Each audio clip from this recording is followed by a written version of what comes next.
so আমি আজি তোমালোকৰ পোহৰ প্ৰতিফলন আৰু প্ৰতিসৰণ পাঠটোৰ উদাহৰণ 10.2 ডিসকাস কৰিম আজি প্ৰশ্নটো চোৱা কি কৈছে 15 সেন্টিমিটাৰ ফোকাস দৈৰ্ঘ্যৰ অবতল দাপোন এখনৰ সন্মুখত 25 সেন্টিমিটাৰ দূৰত্বত 4 সেন্টিমিটাৰ আকাৰৰ লক্ষ্য বস্তু এটা ৰখা হৈছে এতিয়া স্পষ্ট প্ৰতিবিম্ব এটা পাবলৈ দাপোনখনৰ পৰা কিমান দূৰত পৰ্দা এখন ৰাখিব লাগিব আৰু প্ৰতিবিম্বৰ প্ৰকৃতি আৰু আকাৰ নিৰ্ণয় কৰা চোৱা আমাৰ হাতত এখন কি দিয়া আছে অবতল দাপোন এটা অবতল দাপোন কেনেকুৱা হয় অবতল দাপোন তোমাৰ এনেকুৱা হয় ঠিক আছে আৰু এটো সাইডত কি কয় তোমাৰ সেট কৰা থাকে এখন হল অবতল দাপোন ওকে অবতল দাপোনৰ এটা মেৰু থাকে মেৰুটো কি তোমাৰ আমি পি বুলি লিখিছো আৰু এডাল কি তোমাৰ মুখ্য অক্ষ ঠিক আছে ওকে এটা কি কৈছে 15 সেন্টিমিটাৰ ফোকাস দৈৰ্ঘ্যৰ এখন অবতল দাপোন আছিল এতিয়া এই দাপোনখনৰ তোমাৰ কি হ'ব ফোকাস দৈৰ্ঘ্য কিমান ফোকাস কি হ'ব ক্যাপিটেল এফ তোমাৰ কি হ'ব এইখিনি এফ ৰ পৰা পি লৈ যিমান দূৰত্ব হেতু কি কৈছে তোমাৰ ফোকাস দৈৰ্ঘ্য এটা ফোকাস দৈৰ্ঘ্য কিমান বুলি কৈছে তোমাৰ ফোকাস দৈৰ্ঘ্য কৈছে 15 সেন্টিমিটাৰ এই 15 সেন্টিমিটাৰ ফোকাস দৈৰ্ঘ্য কৈছে ইয়াত তোমাৰ লিখাই আছে ফোকাস দৈৰ্ঘ্য স্মল এফ 15 সেন্টিমিটাৰ এটা এই মাইনাস চিহ্ন আহিছে দেখিছানে মাইনাস ডাল কিয় আহিছে জানানে কাৰণ চোৱা ফোকাস দৈৰ্ঘ্যটো তোমাৰ কি আছে দাপোনখনৰ পৰা বাওঁফালে আছে আৰু বাওঁফালে থকা দূৰত্বক আমি কি কওঁ আগত আমি মাইনাস এডাল দি দিও ঠিক আছে সো কি হ'ব তোমাৰ -15 সেন্টিমিটাৰ হ'ব ফোকাস দৈৰ্ঘ্য হল তাৰপিছত কি আছে 15 সেন্টিমিটাৰ ফোকাস দৈৰ্ঘ্যৰ অবতল দাপোন এখনৰ সন্মুখত 25 সেন্টিমিটাৰ দূৰত্বত এটা লক্ষ্য বস্তু ৰাখা হৈছে এতিয়া চোৱা এইখিনি পা এইখিনি তোমাৰ কিমান হয় 15 সেন্টিমিটাৰ হয়নে এটা কৈছে 25 সেন্টিমিটাৰ মানে ইমানখিনি মানত তোমাৰ এটা কি আছে লক্ষ্য বস্তু এটা আছে লক্ষ্য বস্তুটো বা মেৰুলৈ কিমান তোমাৰ দূৰত্ব বুলি কৈছে 25 সেন্টিমিটাৰ আৰু লক্ষ্য বস্তু পৰা মেৰুলৈ দূৰত্বটো আমি কি কওঁ লক্ষ্য বস্তু দূৰত্ব কওঁ আৰু লক্ষ্য বস্তুটো আমি কি ইউ বুলি দিও হয়নে সো কি আছে তোমাৰ লক্ষ্য বস্তু দূৰত্বৰ ইউ ইকুৱেল টু 25 সেন্টিমিটাৰ আছে আকৌ মাইনাস চিহ্নটো কিয় আহিছে মাইনাস চিহ্নটো এই কাৰণে আহিছে যে তোমাৰ কি হ'ব লক্ষ্য বস্তুটো দাপোনখনৰ পৰা বাওঁ হাতে আছে বা বাওঁ ফালে আছে ঠিক আছে সেইখানে মাইনাস আহিছে আৰু ফোকাস দৈৰ্ঘ্যটো মাইনাস আহিছিলে গল এটা কি কৈছে তোমাৰ 4 সেন্টিমিটাৰ আকাৰৰ এটা লক্ষ্য বস্তু এটা 4 সেন্টিমিটাৰ মানে কি কৈছে সেই লক্ষ্য বস্তুটো যিটো উচ্চতা সেইটো তোমাৰ 4 সেন্টিমিটাৰ বুলি কৈছে এই যে তোমাৰ এইখিনিৰ পৰা যে এই উচ্চতাটো তোমাৰ কিমান বুলি কৈছে 4 সেন্টিমিটাৰ কৈছে ঠিক আছে গতিকে তোমাৰ কি আছে লক্ষ্য বস্তু আকাৰ মানে লক্ষ্য বস্তু উচ্চতা কিমান বুলি কৈছে 4 সেন্টিমিটাৰ বুলি কৈছে হল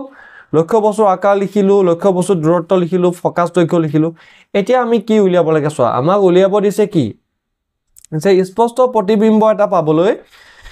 দাপোনখনৰ পৰা কিমান দূৰত আমি পৰ্দা এখন ৰাখিব লাগিব মানে কি পৰ্দা আমি ক'ত ৰাখিম যত প্ৰতিবিম্বটো গঠন হয় আৰু প্ৰতিবিম্ব গঠনটো কোনটোই দূৰত্বত হ'ব যেটো তোমাৰ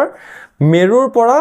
তোমাৰ প্ৰতিবিম্বলৈ যেটো দূৰত্ব তাক কি কয় তোমাৰ প্ৰতিবিম্বৰ দূৰত্ব কয় আৰু প্ৰতিবিম্বৰ দূৰত্বতে আমি পৰ্দা এখন ৰাখিলে আমি কি কৰিব পাৰো প্ৰতিবিম্বটো ইয়াত পাব পাৰো ঠিক আছে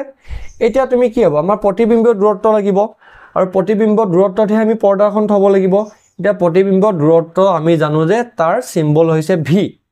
প্ৰতিবিম্ব দূৰত্বক আমি ভি বুলি কওঁ আৰু এতিয়া আমি কি উলিয়াব লাগিব ভি উলিয়াব লাগিব ভি উলিয়াবলৈ আমি কি কৰিব লাগিব আমি দাপোনৰ ফৰ্মুলা ইউজ কৰিব লাগিব ঠিক আছে গতিকে প্ৰতিবিম্বৰ দূৰত্ব দি ভি দি কোৱেশ্চন মাৰ্ক এটা দি আছে ধুনীয়াকৈ ঠিক আছে দেখিছা ওকে এতিয়া তুমি চোৱা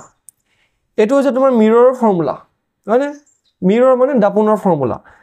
ফৰ্মুলা কি 1/u + 1/v = 1/f এটা আমি কি জানো u ভ্যালু জানো আৰু f ৰ ভ্যালু জানো গতিকে আমি কি কৰিলো এই v টো ৰাখি পিলে আমি u টো ইফাললৈ লৈ গলো u টো সিফাললৈ নিয়াৰ পিছত কি হ'ল 1/f - 1/u হ'ল হৈ গল ওকে এতিয়া আমি 1/f যে f ৰ ভ্যালু আমি কিমান জানো f ৰ ভ্যালু হৈছে তোমাৰ আমাৰ -15 f ৰ ভ্যালু কি -15 ওকে f ৰ ভ্যালু তুমি লিখিছা -15 f ৰ ভ্যালু আমি লিখিলো -15 আৰু মাইনাস দি u আছে u ভ্যালু আমি কি লিখিলো মাইনাস দি u ভ্যালু লিখিছো u কিমান ছিল -25 এটা এইকেটা আমি কি কৰিম লসাগু উলিয়াম ওকে সোৱা কি কৰিলো এই -15 আৰু -25 ৰ লসাগু কিমান হ'ব তোমাৰ 75 because 75 কি 15 দিউ যায় আৰু 25 দিউ ডিভাইড যায় ওকে ওপৰ কিমান আহিব -5 + 3 আহিব ওকে এটা সোৱা -5 আৰু +3 মানে কি 2 আৰু তোমাৰ কি 75 টো 75 হৈ থাকিব কিন্তু এই আগৰ থকা মাইনাস চিহ্নডাল তোমাৰ থাকি যাব ঠিক আছে বিকজ -5 + 3 মানে কি -2 ওকে এই মাইনাস চিহ্ন থাকি গ'ল এতিয়া চোৱা 1/v ভ্যালু কিমান 1/v ভ্যালু তোমাৰ হৈছে -2/75 এতিয়া v ভ্যালু কিমান হ'ব v ভ্যালু কিমান হ'ব তোমাৰ 75/2 আৰু মাইনাসও থাকি যাব মানে 75ক আমি 2 দি ডিভাইড কৰিলে আমি কিমান পাও 37.5 আৰু 37.5 টো কি হয় v হয় v কি আছিল v হৈছে তোমাৰ প্ৰতিবিম্ব দূৰত্ব গতিকে তোমাৰ কি হ'ব দাপনৰ পৰা সেই প্ৰতিবিম্ব দূৰত্বটো মানে 37.5 cm দূৰত্বত পৰ্দাখন ৰাখিব লাগিব আৰু তেতিয়া আমি প্ৰতিবিম্বটো পাব পাৰো ঠিক আছে ওকে এতিয়া তুমি চোৱা প্ৰতিবিম্ব তুমি ক'ত পালা -37.5 cm এটা মাইনাস চিহ্নলে কি বুজাব মাইনাস চিহ্নলে তোমাৰ বুজাব যে কি দাপনখনৰ বাওঁহাতে প্ৰতিবিম্বটো গঠন কৰিছে ঠিক আছে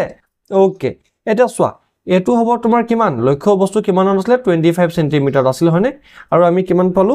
প্ৰতিবিম্বটো -37 সাপোজ তোমাৰ এখিনিত তোমাৰ -37 ধৰিছো ঠিক আছে এটো -37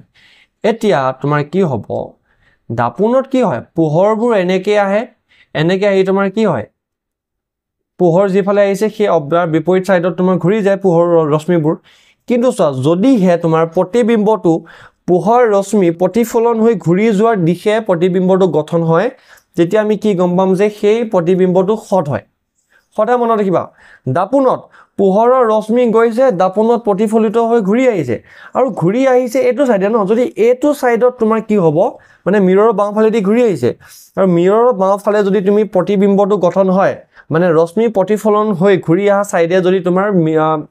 প্ৰতিবিম্বটো গঠন হয় তেতিয়া তুমি কি ক'ব পাৰা সেই প্ৰতিবিম্বটো তোমাৰ সৎ হয় ঠিক আছে গতিকে আমি ডাইৰেক্ট কি দেখিব পাৰো যে প্ৰতিবিম্বটো সৎ হয় হল এটা আমাক কি লাগে বিবৰ্ধক লাগে ওকে বিবৰ্ধক কি বস্তু চোৱা বিবৰ্ধক মানে কিমান গুণ ডাঙৰ বা কিমান গুণ সৰু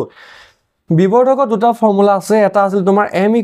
h/h আৰু এটা আছিল তোমাৰ -v/u এটো একদম তুমি মুখস্থ কৰিব লাগিব বিবৰ্ধক এতিয়া চোৱা আমাক কি লাগে আমাক খুদিছে যে তোমাৰ প্ৰতিবিম্বৰ প্ৰকৃতিটো নিৰ্ণয় কৰা প্ৰকৃতি আমি নিৰ্ণয় কৰিলো কি সৎ হ'ব সৎ আৰু কি হ'ব তোমাৰ চোৱা সৎ আৰু কি হ'ব তোমাৰ উলুটা হ'ব সৎ হলে সদায় উলুটা আৰু অসৎ হলে সদায় থিয় ঠিক আছে ওকে প্ৰতিবিম্বৰ আমি প্ৰকৃতি গম পালো কি হ'ব সৎ আৰু উলুটা হ'ব এটা প্ৰতিবিম্বৰ আকাৰ কি হ'ব আকাৰৰ কাৰণে আমি কি উলিয়াব লাগিব বিবৰ্ধকৰ ফৰ্মুলাটো হৈছে তোমাৰ m = কি h/h h টো কি হয় h হৈছে তোমাৰ প্ৰতিবিম্বৰ উচ্চতা আৰু h টো হৈছে কি তোমাৰ লক্ষ্য বস্তু উচ্চতা হয় নে ওকে এতিয়া চোৱা আমাৰ এটা ফৰ্মুলা আছে m = h/h = -v/u এতিয়া চোৱা আমাক কি লাগে আমাক প্ৰতিবিম্বৰ আকাৰ লাগে মানে প্ৰতিবিম্বৰ উচ্চতা লাগে প্ৰতিবিম্বৰ উচ্চতা হৈছে h' ঠিক আছে আৰু প্ৰতিবিম্বৰ উচ্চতা পাবলৈ আমি এই h টোক আমি ইফাললৈ লৈ বলে পূৰণ কৰি দিও এটা চোৱাচোন h/h = -v/u যদি থাকে তুমি কি কৰিবা h' = -v/u * h বুলি কবা হয়নে আৰু আমি h জানো লক্ষ্য বস্তু আকাৰ কিমান দি আছিল 4 cm v আমি পালো -37.5 cm u আমি পালো -24 cm এই তিনটা যদি আমি পূৰণ কৰি দিও আমি কি পাই যাম লক্ষ্য বস্তু নহয় আমি প্ৰতিবিম্বৰ কি পাই যাম উচ্চতা পাই যাম বা আকাৰ পাই যাম গতিকে কি হ'ব সলভ কৰি আমি কি পালো h' = vh/u কিমান পালো আমি -6 cm পালো এটা -6 cm পালো h' আৰু তোমাৰ কি আছিল লক্ষ্য বস্তুটো আছিল h = 4 cm মানে লক্ষ্য বস্তুটো আছিল 4 cm উচ্চতা আৰু প্ৰতিবিম্ব আমি কিমান পালো -6 cm উচ্চতা দেখি 4 টো ডাঙৰ নে 6 টো ডাঙৰ 6 টো ডাঙৰ গতিকে আমি কি পালো প্ৰতিবিম্বটো আকাৰত ডাঙৰ হ'ব